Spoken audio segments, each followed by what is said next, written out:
Howdy, hey, and welcome to Light on the Trail. On this episode, the 5 beginner tips for trail running, given from a beginner.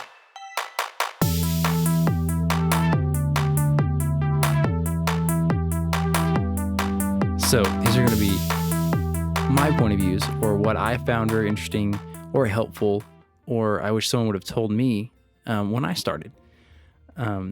And a little backstory.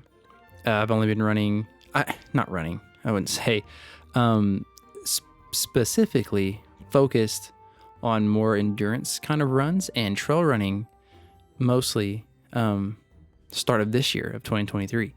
So before that, I have a little bit of background in OCR running. So that's what I was first focusing on a couple years ago. I did that for a few years, which is really a different animal.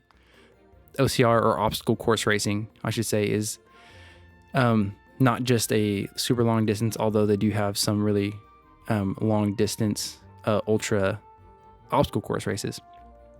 But ultimately what I found out in that too is that it was essentially the guys that were already runners or endurance athletes that just had enough strength to kind of, carry this heavy rock, hike up this thing, throw a spear, crawl through the mud, whatever, that would get through it. And actually changed, went into school and changed sports to say, just something to keep me busy, but it didn't take as much time. So I did something else for a little bit, was actually arm wrestling. So the completely different muscle and category kind of style of a sport, but it was fun. It was interesting. Anyway, so this year, beginning of this, I signed up for my first marathon. Was getting back into running. I missed it and was turning 30. So it was for my birthday. I started the year off like this, January, let's get this race going. And it was exactly like 6 months down the road. It was a couple of days after my birthday in May. So it worked out perfectly. So here we go. First tip leads me right into it. Pick a race. Pick a race if you're getting into, if you've already been running, or maybe just road races or 5Ks and you're looking into trail running. And again, these are obviously kind of biased in my preference of what helped me.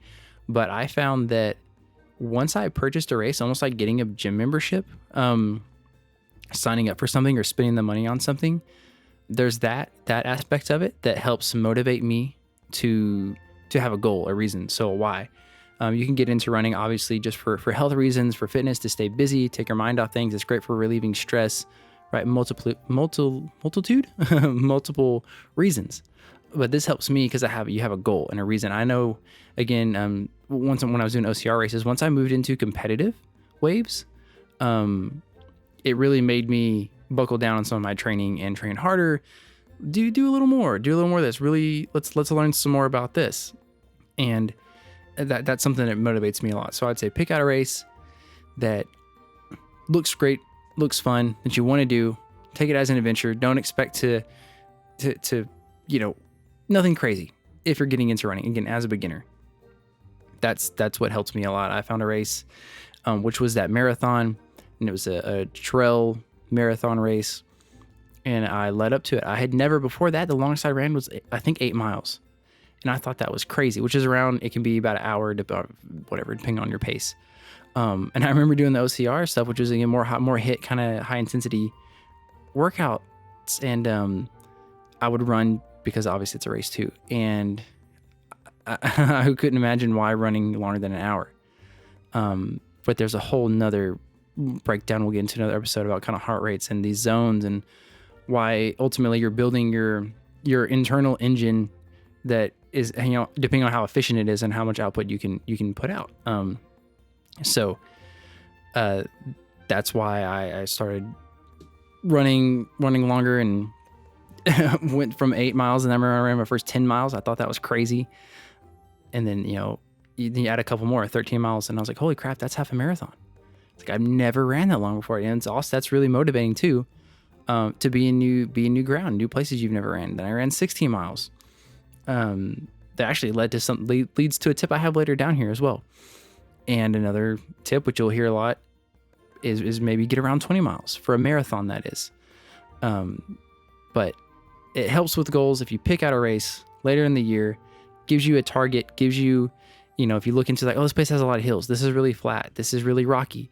It gives you more specific things to kind of close in your training on and have a goal. And we like walls. We like restrictions in certain areas because it makes it easier to build these things.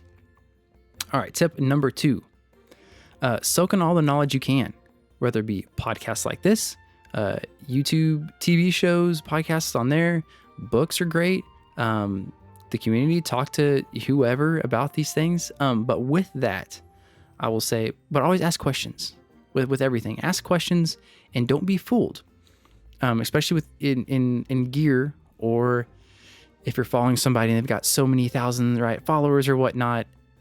You can tell on certain podcasts, it's okay for people to get sponsored.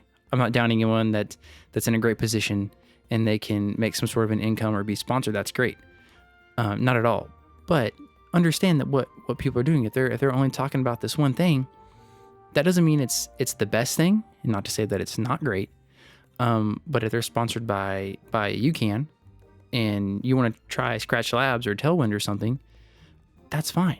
Do the research. You can look up all the ingredients on there, look at people's reviews. And I can lead down another rabbit hole.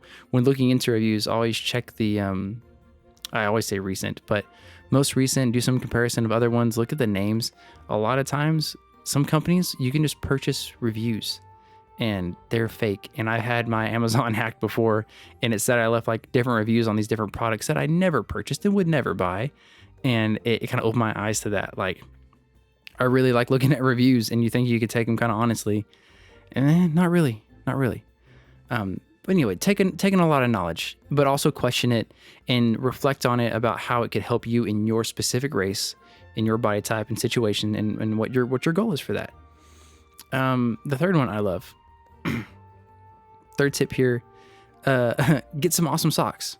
That may be biased, but I love a good new pair of socks, especially more so when running in them. But with that, the purchase of new gear, and that's going to be something when you're a beginner as well. Holy cow. Once you get into anything, it's like, well, what about this? What about this brand? We got these shoes, socks. Do I need compression sleeves or not? Or compression tights all together? What kind of shorts? How many pockets do I want in these shorts? If I have a vest and there's pockets in those, I can have more minimal kind of shorts. That'll be fine. I need some good sunglasses. It's going to be sunny out there. And we need a hat too. This hat needs to be moisture wicking and the glasses will need to fit just right. Oh yeah, and my watch. And like, obviously, gear's fun. It can be a lot. But with that, use it as a reward system. And I say socks again because it's socks, which can get expensive. My goodness. So I take that back. It's just socks, so they can be expensive, but also worth it in the long run. But I find a tip that I've liked is, or tip that I have rather, is that look forward to purchasing something. Go back on the second tip we just had. Do the research of what you like.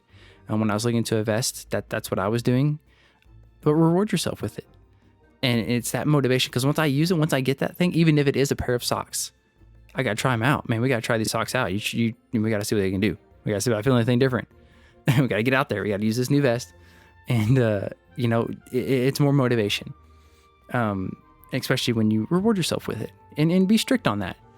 If it's a new flavor of Noon, I'm going to give me some new gels, some new hammer gels, whatever. But let's wait. Let's splurge on it. After, I'm not going to do it until I run 10 miles, whatever your long run is, something like that. Give yourself limits. Again, the defining the path, or as it says in Matthew in the Bible, the narrow gate. The narrow gate has more reward, though it may be challenging, than the wide or easy gate, which will lead to destruction. That is, again, with rewarding yourself or new gear, which is all on its own. It can be very, very helpful. The fourth one, which is something I found only this year, mostly because I just have been running more than I ever have. But leading into my 16 miles, when I broke that for my own PR, was running with somebody. I never ran with anybody before. A little bit with my wife, but running with someone is really nice. And when you start listening to podcasts or hear from other people talk about it, yeah, hey, there's groups. There's actual groups of people that will run together. Like a gym, except for it's not stationary. And it's a group of people all motivating each other, and you run together. Just having that camaraderie and being within a couple of feet of somebody, it just helps. There's a group effect. I can't remember what book it was in I was reading to, but it's in multiple, more than likely. But it talks about that, and it helps a lot. and we went to and also leads you to new locations. Hey, let's go run at this place. I never ran there before. Well, yeah, about 7:00. Sounds good. Had to ran with somebody, get to know them better, grow that relationship, learn a new place to run. If you're on Strava, there could be some segments there that you want to come back to. You're like, I really had a good time on that flat. What's that time? That's another motivational piece that I find that helps me is looking at segments. If I don't know what I'm going to do that day, if I'm on Strava and I'll find something like, you know what? Let's attack that. Let's have a hard day and let's go after this thing. But make friends. And actually Strava too is how I met that gentleman. But you can use that, and that's a very useful source. Obviously, social media, Facebook groups, all kinds of forums and things like that. But reach out and see who your local runners are. Comment on some of their things. Reach out to them, what they're doing, what they're wearing, what do they find challenging, all that kind of good stuff. And it could lead to more, growth for yourself and more locations to run. That's been a great thing. Believe me, one thing I quickly learned about the running community, or the serious endurance community, they're all real nice people. Weird, right? During my marathon, that was one of the things that I loved the most. It was actually a loop course called the Hidden Hills Ultra, and it looped back. So there's a point you kind of go to a cone and you would turn back around. So you're going to be facing other people. This also helped gauge how you've been doing. If you turned around the cone, you're like, hey, that guy's right there. And last time I thought he was further behind me. Like, he's doing good. Or you're slowing down. Or also you turn around and notice someone who's further back. You're like, hey, it could be motivational either way, but passing everyone's, hey, good job, man. Fist bump, high five. You're doing good. Keep it up. Good work. Keep pushing. Awesome. Like, it's so inspiring. I love like real emotion, positive, happy emotion, humanity, people just egging each other on. I want you to do better. People bettering themselves and pushing themselves forward to do new things and grow. It's so awesome. It's infectious. But yes, connect with people around you, run with them, and you'll learn so much. Your brain will explode. Leading to the next one. So the fifth one, sorry. Hard days hard and easy days easy. Make your hard days hard and your easy days easy. And that can lead into understanding about those zones, like you mentioned earlier with heart rate zones. There's also the 80-20 theory, and that's going to be a whole nother, a different episode with these. But keeping it simple, that's it. If your hard day is hard and your easy day easy. If you're ready to do a long run, you have that set and figure out where you're going to go and do a long run. If you're going to go for a segment or break a PR of your own, have that intention and do that. I've made this mistake before where I wasn't really sure I was going to do that. I just need to run. Essentially just some junk miles, which is really junk miles. You're doing it, you're putting in the time, depending, kind of like being anaerobic or an aerobic zone kind of tunes different parts of your internal engine and how your body works, which way it's going to grow. So if you start off sprinting and it's a effort, whatever your effort is, that's hard, extreme, and you're pushing and pushing and pushing, and you want to stop and you try to do something else, but you're kind of spiked up still and you think you want to run again. It's almost like a tempo work, but that needs to have intention. Your tempo work needs to have with that intent of having the heart rate up and down. But it's simple. Keep things easy. If you're going out for an easy run, heart rate low. How many miles? We don't know. Maybe just time. We'll run for 45 minutes. Run it for 2 hours.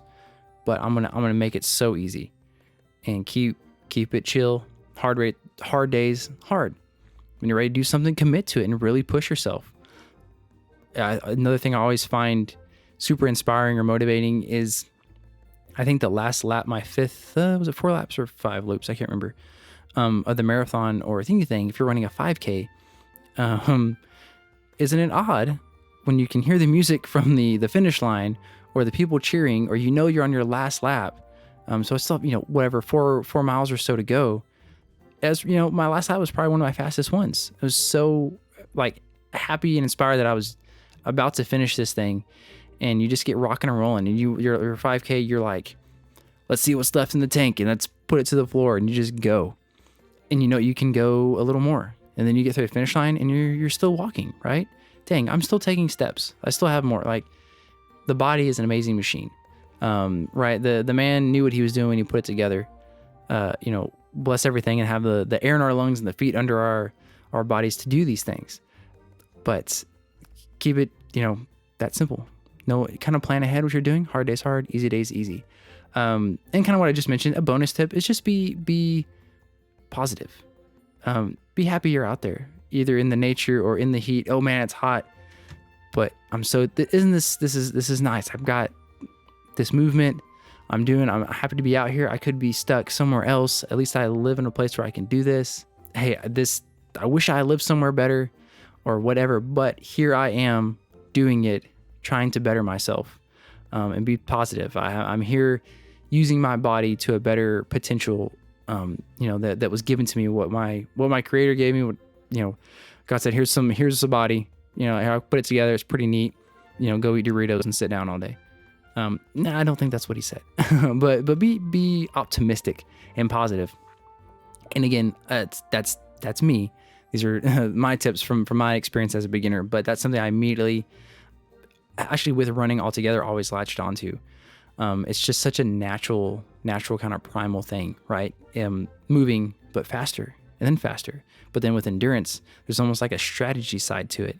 And moving, and right, you hear stories of people running who knows how many miles and they're starting to get delirious or hallucinate and things like that. But they keep going and they can still move. And holy cow, and there's like 80-year-olds and 90-year-olds doing marathons and all these other things. Like, good gravy, man. It's awesome. It's so inspiring, and just be happy and blessed to be out there. If you're passing anybody, after the race, I've started doing that. It does either on a bike or something. Hey man, good job. Have a good day. Keep going. Have a good one. Like, it's almost, oh my gosh, what's it called? Not conceited, inconsiderate. Oh my gosh. Selfish. It's almost selfish of me because I know I feel better when I tell other people to do better.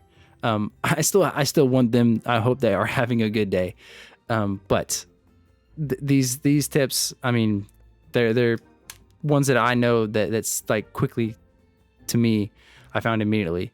Making goals either for something, for a piece of gear, or picking a race, getting all the knowledge in if you can drive, if you have a long drive, or if you can't at work, or laying in bed, again, watching or listening to something, reading the books, and just soaking everything in that you can. Talk to others and run with others. Be smart, be careful with injury and all those things.